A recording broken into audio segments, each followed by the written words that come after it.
it's Kathy from Bishopstone Yarns.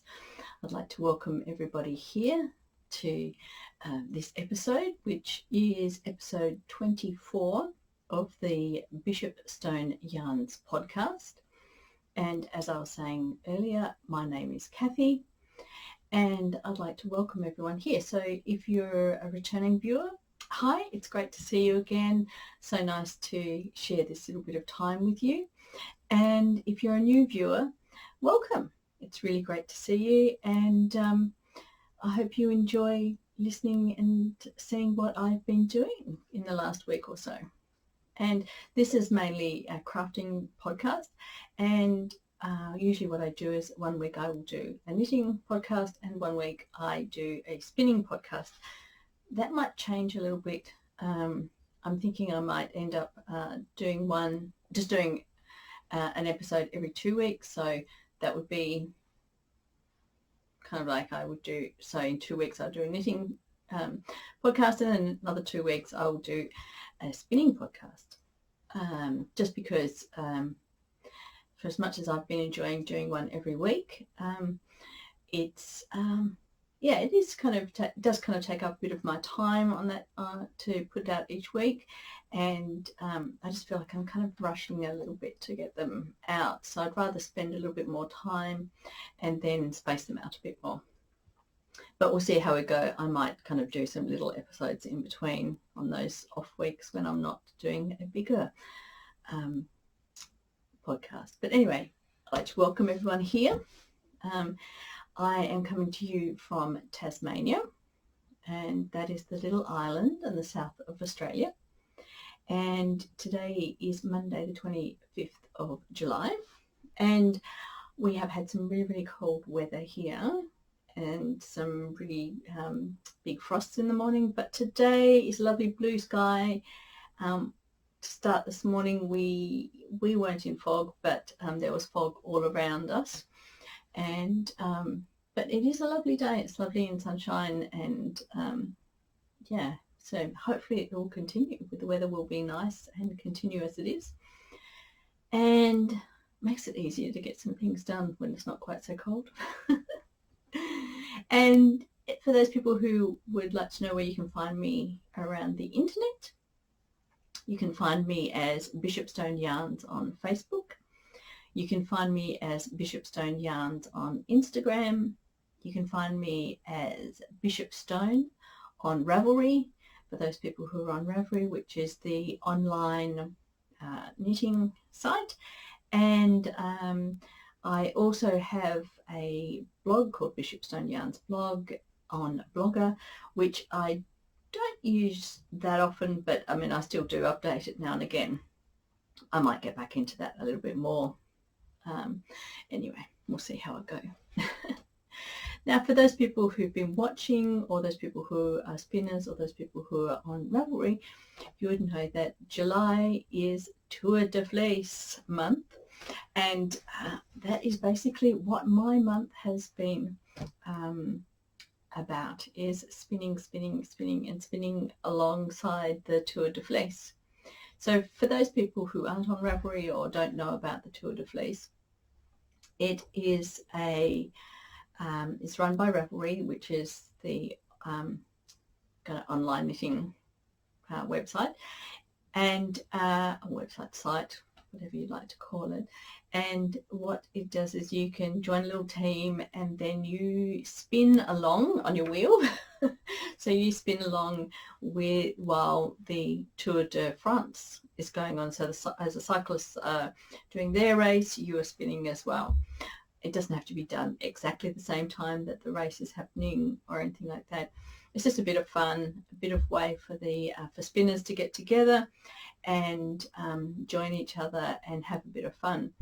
And then there are the days when there are challenge days, so like if they are cycling up the hills or the mountains, and then so some people choose to do a bit of a challenge on those days, and or some people will set a challenge for themselves, and that might be something just as simple as doing spinning every day. So they don't have any particular, like they just say, I want to spin every day of the tour. Other people have a certain amount that they want to get through, or they have different techniques or something that they want to try. So it all depends on what everybody wants to do. But it's just a lot of fun, and people posting all their photos of what they've been spinning, and it's great to see what people have been spinning, especially for those people in the Northern Hemisphere who sometimes are spinning outside or at the beach or spindling. There have been people who have been drop spindling as well and doing exciting things, and they get to take the drop spindle to all sorts of interesting places as well. So it's really nice to have a look and see what everyone's been doing. What I've been doing I've got my Major Craft rose here, which, you know, you just see the top of. It's really hard to try and get a shot where I can get the camera so that you can see the wheel and me, considering that I'm just pushed up in this little corner of my studio with everything around me. So yeah, so I have been spinning for, I'll show you that I am wanting to knit the Birkin by Caitlin Hunter. Originally I was hoping to do the white version with the coloured yoke, and I started spinning. I had a brown fleece and I had a white a brown wool fleece and a white alpaca fleece, so I decided I would join those two together and spin those, and then decide what I was going to do. I was actually hoping that the colour might have come out a bit lighter than it did, but then I thought, well, that's okay. If it's a darker colour, I can over dye it and have a dark body, and then either do the yoke in one colour or still have it in multicolours. So the Tour de Fleece finished yesterday, and so here is my Tour de Fleece finishes. So I got through 5 skeins of the woolen alpaca, and if I can come up and show it to you. So this is what I managed to do. I actually thought I would get a bit more done than this, but I must admit, I don't know if it was actually half the time, but it did feel like half the time that I spent was able to do this project, I was carding. So I was carding the wool and the alpaca as I went, which did take a lot of time, and it's not my favourite part of the spinning process. I mean, when you have a raw fleece and you have to process it and get it ready before you spin, and there are lots of different ways of processing and getting a fleece ready. Luckily for me, the brown fleece which I have, which is the Tasmanian Morat fleece, which I talked about in one of my previous episodes, so you might like to go back to one of the other previous sit and spin episodes to have a listen to that, to the history of the Tasmanian Morat. So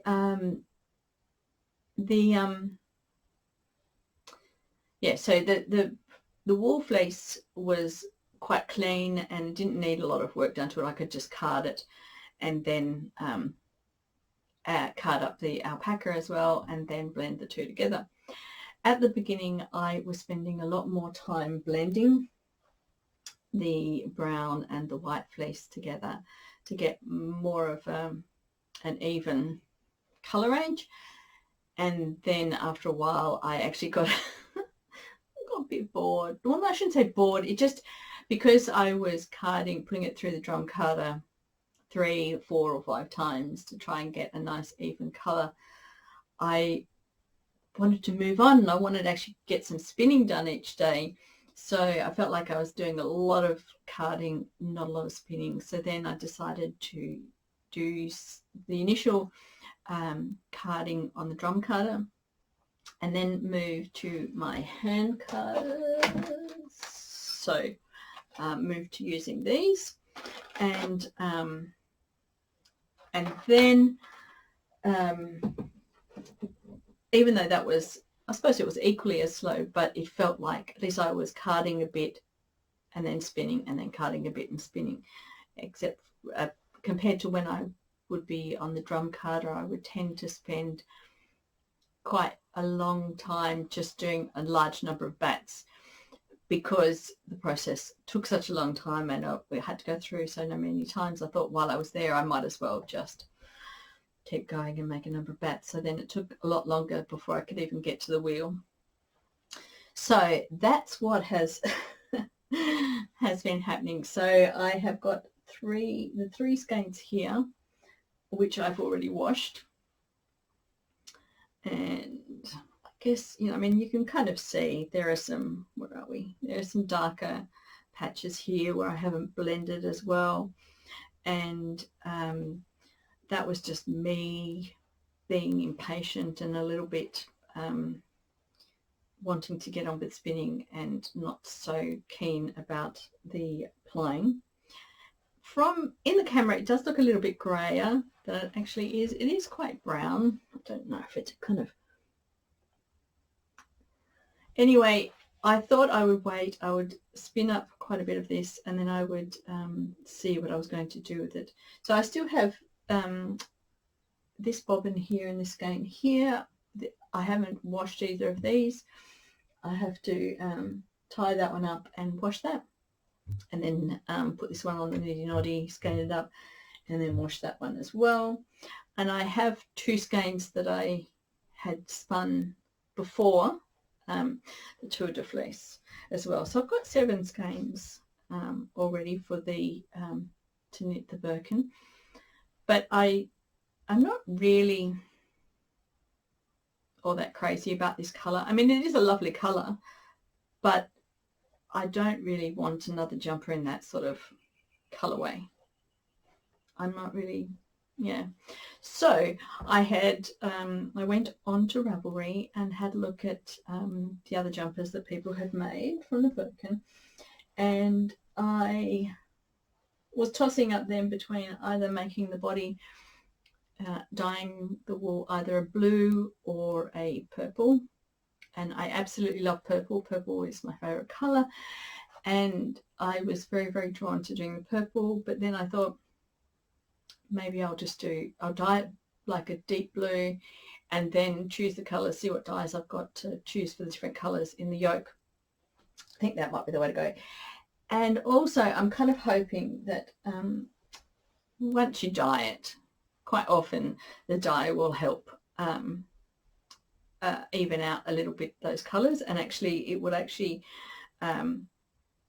give it quite a bit of interest in as well, that the shades of blue hopefully will they'll be where it's lighter, of course, that'll be different, slightly different colour to the darker bits, but overall it will give it what's the word, an more even kind of look. At least that's my hope. In the past, that's what's happened. I mean, I do like a solid colour with a bit of a gradient in it. Not necessarily a gradient, but a little bit of interest in it. So that will be my next thing to do for this jumper, is to dye this, and then I need to spin up some lighter yarn to go in the yoke pattern.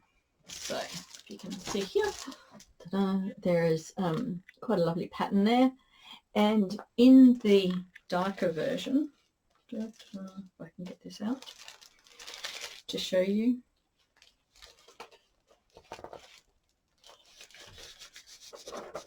so here's the darker version, there's the darker version, and in that one they have used the dark body and just one light colour for the yoke. But I think what I would like to do is actually still have a number of colours, maybe not all the colours, but at least some more colours in the top to add just add a bit of life to the blue in the spinning. So I thought what I'll do is I will spin up some alpaca and some white wool. Some of the fleeces, I've still got some fleeces in our shed from when we had our sheep. Before we moved, we had some white and some brown sheep, and I still have white fleeces in the shed. So I thought I'll go out and have a look and get down a white fleece, and then I can start cutting that up and cutting that together so that I can do the skeins for the yoke. Even though the Tour de France has finished, there is the Tour de Femme, which is the women's race that just goes for 1 week from Sunday to Sunday. So I thought, oh, that's good. Then I can just spend this next week spinning up the white for the yoke, and by the end of the entire Tour de Fleece and the Tour de Femme, I'll have my jumper's worth done. So the first fleece that I got down out of the shed, and I have to say, these fleeces, usually what I did in the past when we had our sheep shorn, I would stick a little name tag and sticker on each bag of fleece, so I knew exactly which sheep it came from. And this bag actually didn't have a label on it, unless the label has fallen off, but there was no label on it. There was nothing on it, and I'm thinking it must have been there for quite a while. And the actual fleece itself was very yellow. So I don't know if the camera is going to pick this up particularly well or not. Maybe you can see there's a very yellow sheen to this white wool. Maybe if I can you compare it? So maybe there you go. So that is the alpaca, but I'm just using it as a contrast, so you can see the difference in colour with the yellow and the white. So as I was saying, so this was from our sheep, and we had merino crosses, and the merino, it's a very, very fine fleece, and the merino does have quite a bit of lanolin and grease and that in their fleece. So not knowing which sheep it actually came from, but just my guess would be that when this sheep was shorn, so every sheep has lanolin and grease in their wool. So it is a naturally occurring kind of thing that the sheep have, and it kind of sits on their body, and it is there to help protect the sheep skin, and also protects the fibre, and it also helps the fibre become well, it helps keep the staples kind of like their integrity of the staples, but it also helps with keeping everything nice and supple, and then when it comes around to the weather, it's an extra level of kind of protections, like from the wind, from the rain and things like that. So it's a naturally occurring thing. It's normal for sheep to have that. Some sheep breeds, and it's usually, but not always, but usually the finer the wool, the more lanolin-y grease that they have. And the more coarser sheep don't seem to have as much lanolin in their fleece. So depending on when you shear the sheep, sometimes that kind of lanolin and grease and that can actually kind of moves, there's more of it, and it moves more down into the fibre, if that makes kind of sense. I mean, sheep sweat as well, so there is sheep sweat, there's dirt, and there's kind of lanolin and grease. All of these things are naturally occurring. There's nothing wrong with them. That's how they are. That's how it's supposed to be.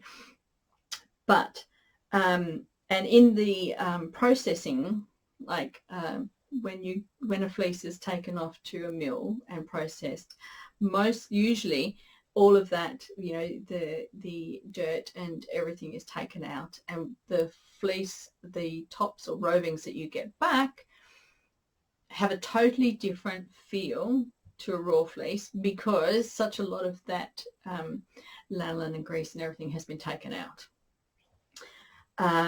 And so what has happened with this fleece is that it has been sitting around for a long time, and depending on how long a fleece has been sitting around for, and if it's got lots of lanolin and grease and stuff like that in it, then the yellowing can age over time, if that makes sense. So it can get like a deeper yellowy kind of color.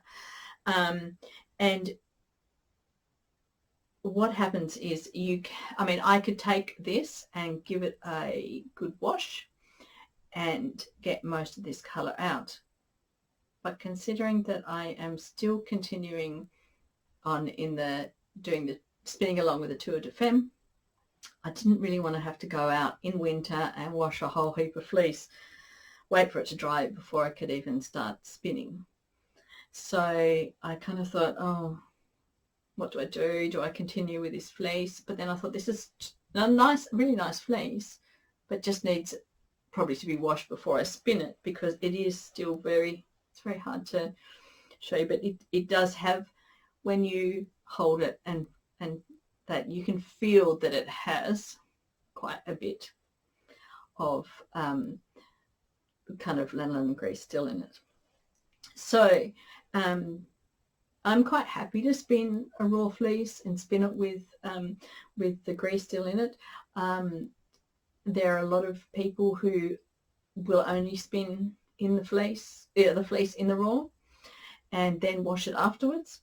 It does make the fleece, makes your hands all nice and soft, because I don't know if you remember that the people would manufacturers used to keep the byproduct. So when they've washed the wool, they would keep the lanolin and process it and then use that as a hand cream. It's a lovely natural hand cream. So your hands do end up being quite nice and soft, but of course then the lanolin does end up going on your wheel and carders and things like that as well. And it doesn't have, I guess because it's a merino, this one doesn't have a huge sheepy smell. It doesn't have a very strong smell at all. So I did wash a little lock from this, and you can see that there is most of that yellow has come out, and that was just a quick I just had some hot water and a bit of soap, and I just wet this and then rubbed it on the soap and kind of put it in the water and gave it a bit of a shake around in the hot water to get rid of most of the colour. I just wanted to check to make sure that it did come out, because if it was a stain that was going to stay in the fleece, then I would have to think about whether I wanted to keep it or not, because then I'd have to dye it, because I don't really want a yellow fleece, yellow looking yarn. But I was happy that it came out quite nicely. So the other thing with a raw fleece, once you've started with a raw fleece, when you wash it and process it, there are different types of processing you can do, and this is something that I can go into in more detail later if people want to see what I'm talking about. But basically what you can do is you can do a cold wash and you can do a really warm to hot wash. So if you do just a cold or cool wash, then really what you're doing is you're just washing the dirt out, getting rid of the dirt and the sweat and things like that, but you're leaving some of the lanolin in there, so you're leaving that kind of softer kind of feel to the wool. If you want to get rid of the grease and the lanolin, all of it, you need to wash it at a higher temperature, and you have to wash it so it kind of melts, literally melts and comes away from the wool. And then you sometimes have to use a slightly more abrasive washing liquid, kind of, or a soaker, to get rid of that.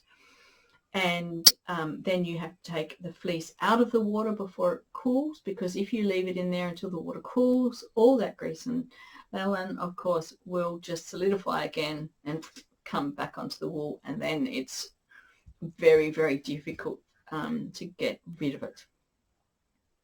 So that's just in a nutshell the amount of work that I wasn't prepared to do just for these few skeins, which I want to get done in the next week, because in our weather at the moment it would take ages for a fleece to dry. So that's a project for further down the track. So it's still a lovely, wonderful fleece. The other thing I would say about washing a raw fleece or washing a fleece is that it is a bit of a balancing act, and it can be a bit of a personal preference. But if you wash a fleece, or even it's the same with commercial washing as well, if you strip absolutely everything out of a fleece, then it feels quite, I was going to say brittle, but there's nothing there. It's just the fiber. And so you can kind of say it feels very different to a raw fleece. It feels very different to a fleece. It reacts differently. It has less character. It has less interest in my mind. And this is just a personal preference. One of the reasons why I love spinning and I love wool and natural fibers is because they have, and there are so many different breeds, and they all have their own character, and they all have their own interesting quirks. That's what we make spinners spin for, is because we can create something that is unique, and everybody spins differently, creates a different yarn. Each breed has its own characteristics, so that helps create a very unique yarn as well. But if you leave too much grease in, or if there's lots and lots of grease in a fleece, then it can become quite sticky, and the actual spinning process can be quite hard, because then the fibers don't want to separate and draft out very easily. So you want to wash it or prepare it in a way that you're able to spin it well, but it still has the feel of a fleece and has the characteristics of a fleece to make a really nice yarn. I do remember reading an article, and I'm not quite sure where the article was, but I do know that there was one tradition in one area where they would take their fleeces and they would wash them, and they would strip almost everything out of their fleece. So they would give it a really great wash and take it back to a bare nothing. And then before they started spinning it, then they would add kind of something to it. And I think, from memory, I'm not always correct, but I think it was butter. I think it was like a buttery type thing. So they would add that back to the fleece to spin it. So that was just like adding back, it was either, anyway, it was something like butter anyway. And so that then they're adding back, in a way, what they've just stripped back out of the fleece, which if it works, and that's great. But I used to always think, what a shame to have stripped absolutely everything. But maybe it was a fleece that was or a breed that really needed to get everything else out of it. The only way to get it clean and to get everything out of it was to really strip it back to nothing. Because the other thing that the grease and the lanolin do when they're in the wool is they do attract the dust and the dirt, and it does hold on to quite a bit of the dust and the dirt. So it can make it very dirty. And I must say, explain as well, that grease and lanolin are two different things. But I'm not going to go into that now. I'm not going to go into the whole, it's something that needs a whole video to itself to explain that what you find in wool and what each one does. But needless to say that the majority of what you find in wool is natural It's normal. It's there. It's there to protect the wool. It's there to protect the sheep, and it can be washed out. So that's where I was. And then I thought, oh, and this was actually all this morning. So then I thought, well, I'm going to go back out to the shed and get another fleece because I have a number of other fleeces in there. I'll see if I can get a different fleece and see if I can get another white one that doesn't need to be washed straight away. So I did find, oops, another fleece, which is this one here, which is just a very, it's a little bit hard to show, but it is a very pale, I'll just put the alpaca next to it so you can see the difference. It is a very, very pale brown. It's actually a beautiful colour, and I say that from someone who does not like brown, well, who isn't a huge fan of brown. Yes, I know I'm wearing a brown jumper, but I have actually explained that in the past. But so this is such a beautiful colour. It's almost an oatmeal colour in a way. So this is the alpaca that I have made a batch of. And so what I thought I would do is blend, as I did before for the other brown and the alpaca, blend these two together and spin those. Then I thought, oh gosh, actually that's actually light enough that I could do the white birkin or the light coloured birkin out of this one. So I have a dark birkin and then a light birkin. I could get them both. And because, and this fleece is absolutely gorgeous. I think this was from maybe from one of our, I think this one might have come from one of our younger sheep, and a cross between our brown and our white. So it would have been a young sheep that had come from probably our brown mother and our white ram. And so that's those two. And I have carded one bat, or a couple of bats actually. Let me just come through here. So I have carded some here with the alpaca. You can see there's a bit of dirt in there, but hopefully that'll just come out. Anyway, it'll come out when I wash. Some of that will fall out as I am spinning. I don't know if you can see much difference between, I think there isn't much difference colour wise when I've added the alpaca in there. So yeah, I think they're quite similar in colour, but I do like this colour, and I would quite happily wear that.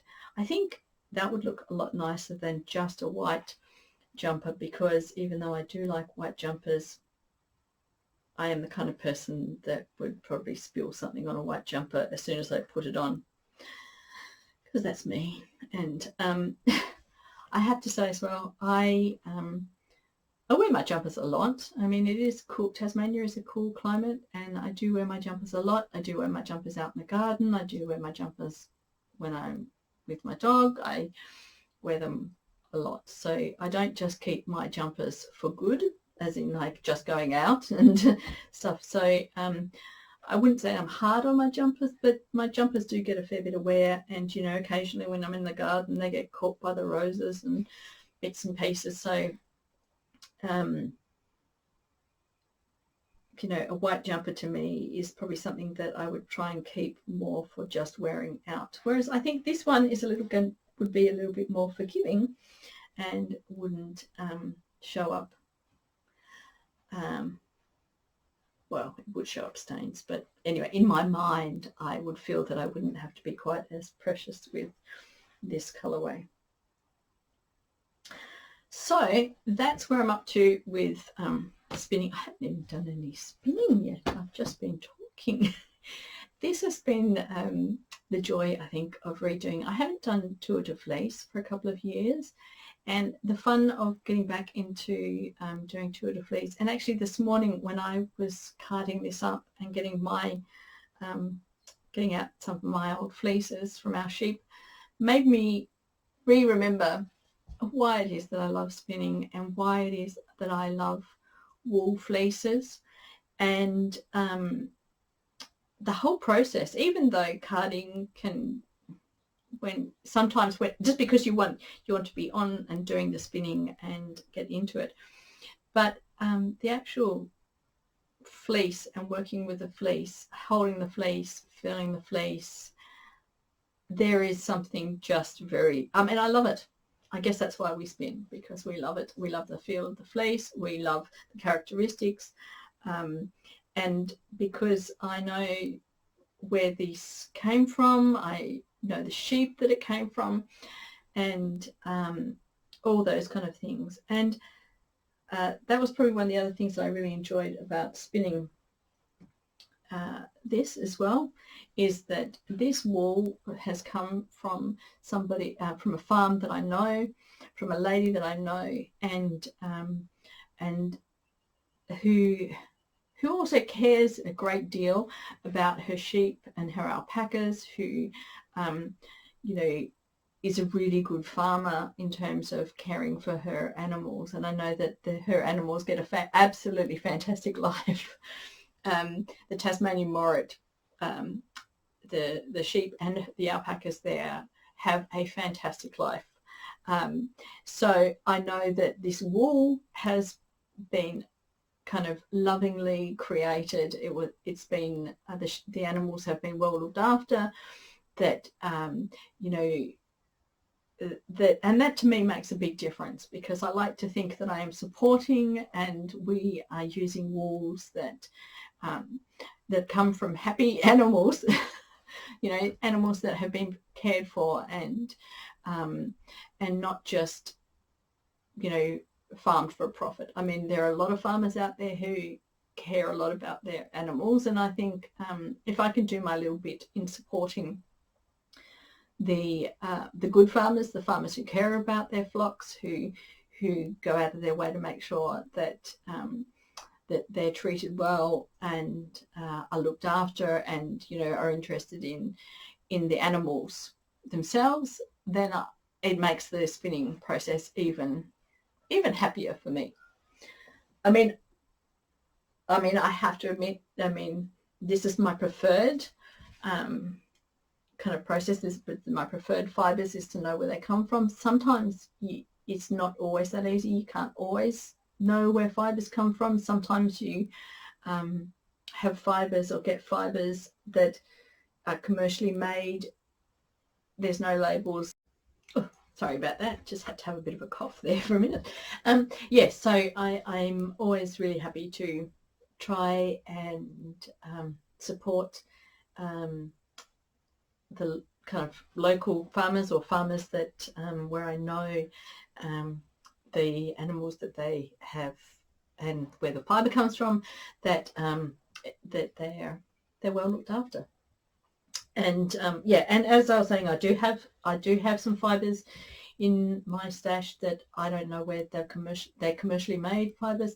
I'm not sure where they come from, but of course my preference is to go for something that I know where it's come from, and that the animals have been well looked after. So that's where I am up to in the Tour de Fleece. And as I was saying, it's one of the really great things about doing Tour de Fleece again, because I haven't done it for a few years, and it has really made me remember why I enjoy spinning so much, and hand spinning and using raw fleece. And also it brings up a lot of other thoughts and ideas, and seeing what everyone else is doing also brings up other ideas there.